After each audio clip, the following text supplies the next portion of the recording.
Kazakhstan came here and didn't give much in terms of football, and they kind of were quite physical, and they tried to spoil play. How did that feel as they're kind of going forward?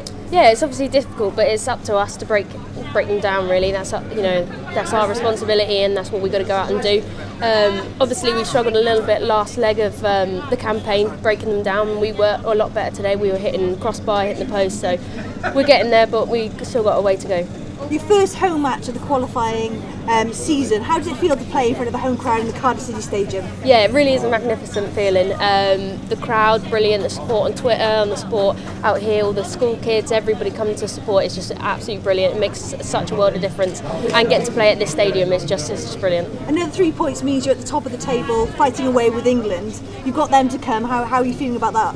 Yeah, obviously we're quietly confident. We've got to keep building. We've got to get these three points now against Bosnia, and that'll set us up